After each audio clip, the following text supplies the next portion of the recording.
بسم اللہ الرحمن الرحیم۔ ناظرین، میں ہوں عثمان اور کتاب یاد ٹی وی میں آپ کو خوش آمدید کہتے ہیں۔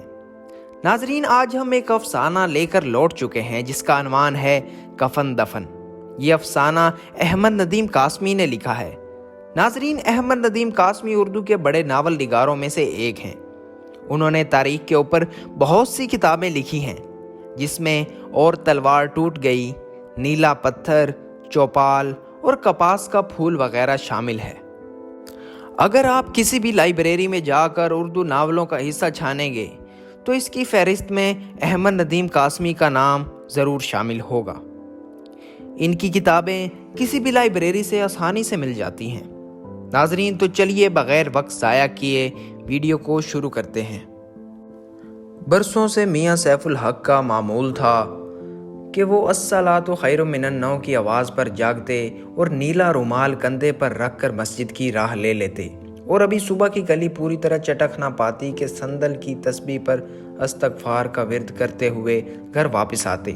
تازہ اخبار کی آمد تک قرآن شریف کے چند رکوع، دعائے گنجل عرش اور قصیدہ بردہ پڑھ لیتے۔ اخبار والا اخبار گول کر کے کھڑکی کے ٹوٹے ہوئے شیشے سے اندر پھینک دیتا اور کہتا، السلام علیکم میاں جی۔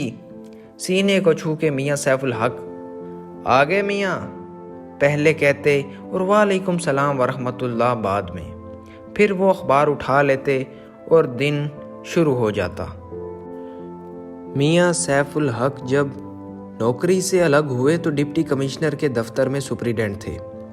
تینوں بیٹے بڑے بڑے دفتروں میں بڑے بڑے کلرک تھے۔ چوتھا تار کے محکمے میں کلرکی کا امیدوار تھا۔ جب فسادات ہوئے تو بازار سے گزرتے ہوئے مار ڈالا گیا۔ تینوں بیٹیاں لاہور کے مختلف محلوں میں اپنے اپنے کمرے اور گودے آباد کیے بیٹھی تھیں۔ میاں سیف الحق کی زندگی بالکل ہموار چمکتی ہوئی سڑک تھی جو حد نظر تک خط مستقیم میں جاتی تھی اور دونوں طرف سے قد آور درخت سایہ کیے کھڑے تھے۔ وہ اس سڑک پر کچھ ایسی بے تکلفی اور روانی سے چل رہے تھے جیسے انسان کھانا کھاتے وقت بات جلیاں والا کی کر رہا ہو مگر نوالا سیدھا منہ کو جائے۔ البتہ کبھی کبھی اس سڑک پر ایک فصیل سی ابھر آتی اور وہ ٹھٹک کر خلا میں گھورتے رہ جاتے، جہاں انہیں اپنے بیٹے کی کٹی پھٹی لاش سڑک کے عین وسط میں پڑی ہوئی دکھائی دے جاتی اور وہ سوچتے، تو کیا میرا بیٹا قیامت تک اسی طرح پڑا رہے گا؟ یہ خیال آتے ہی وہ استغفر اللہ ربی من کل ذنب کا ورد کرنے لگتے۔ صندل کی تسبیح کے منکے ان کے پوروں سے رگڑ رگڑ کر بھینی خوشبو چھوڑتے۔ آج بھی وہ صبح کی نماز کے بعد گھر واپس جا رہے تھے اور اپنی خوشبودار تسبیح پر استغفار پڑھ رہے تھے۔ صبح بھی پوری طرح نہیں چمکی تھی، فضا نیلی ہو رہی تھی۔ اکا دکا پرندے یوں اڑتے جا رہے تھے جیسے نیند سے بوجھل ہو رہے ہوں اور ابھی گر پڑیں گے۔ شریف چرسی کی سگریٹ پان کی دکان سے وہ ہمیشہ کترا کر نکلتے۔ ایک بار صبح صبح نور پیر کی گھڑیوں میں چرس کے دھوئیں کے ایک بھبکے نے انہیں کچھ ایسا چکرا دیا کہ دن بھر حلق تک جیسے چرس کے ٹھنسے پھرتے رہے۔ آج بھی وہ دکان سے بچ کر نکل گئے مگر چند قدم آگے جا کر رک گئے، پلٹ کر دیکھا اور سوچ کر جیب ٹٹولنے لگے۔ سڑک پر ایک شخص سر سے پیر تک چادر اوڑھے سیدھا سیدھا لیٹا ہوا تھا اور دوسرا اس کے پاس بے حس و حرکت بیٹھا تھا۔ میاں سیف الحق کی زندگی میں پہلا اتفاق تھا کہ سورج ابھرنے سے پہلے ہی انہیں پٹڑی پر بھکاری بیٹھا نظر آیا ہو۔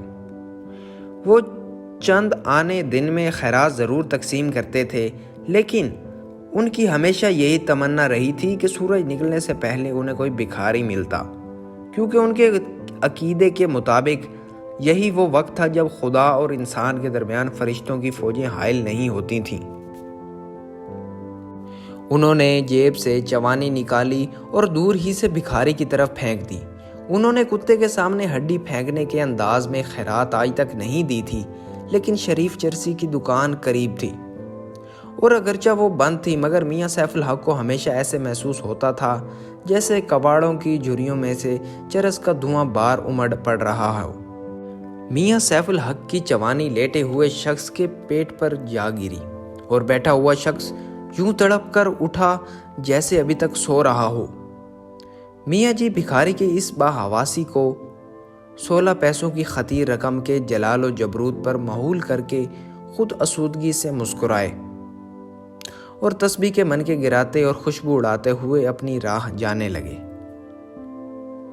اچانک انہیں پیچھے تیز قدموں کی آواز آئی۔ انہوں نے مڑ کر دیکھا، بھکاری ان کے بالکل پاس آ گیا اور پھر اس نے میاں سیف الحق کی چوانی میاں سیف الحق کے تسبیح والے ہاتھ میں دے دی۔ میاں جی نے دیکھا کہ بھکاری کا چہرہ بالکل کیچڑ ہو رہا ہے۔ مٹیالے رنگ کے پھیلے ہوئے آنسو کیچڑ ہی کی تو کیفیت پیدا کرتے ہیں۔ یہ کچھ ایسا مسئلہ اور نچڑا ہوا لگ رہا تھا جیسے رس نکالنے والے شکنجے میں کچلا ہوا گنا لٹک رہا ہو۔ میاں جی کو اس پر ترس آ گیا اور وہ اپنی جیب ٹٹولتے ہوئے بولے، چوانی کم تھی کیا؟ بھکاری کی لپٹی ہوئی اور بند ہوئی آواز میں کچھ ایسی کیفیت تھی جیسے اس نے اپنے سر پر گرتی ہوئی چھت کو دونوں ہاتھوں سے بمشکل روک رکھا ہے۔ وہ بولا، میں بھکاری تو نہیں ہوں جی، پر چوانی بہت کم تھی۔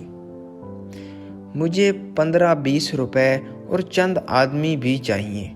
میاں سیف الحق کا ہاتھ جیب سے نکل رہا تھا مگر اچانک یوں رک گیا جیسے سن ہو کر رہ گیا ہے۔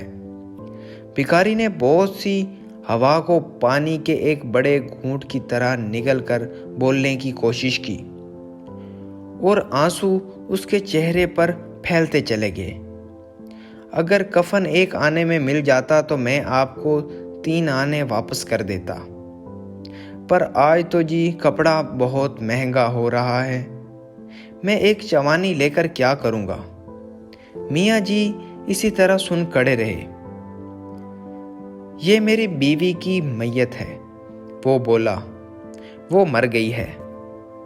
انا للہ و انا الیہ راجعون، میاں سیف الحق نے لرزتی ہوئی آواز میں کہا اور پھر اپنا نچلا ہونٹ دانتوں میں کس کر دبا لیا۔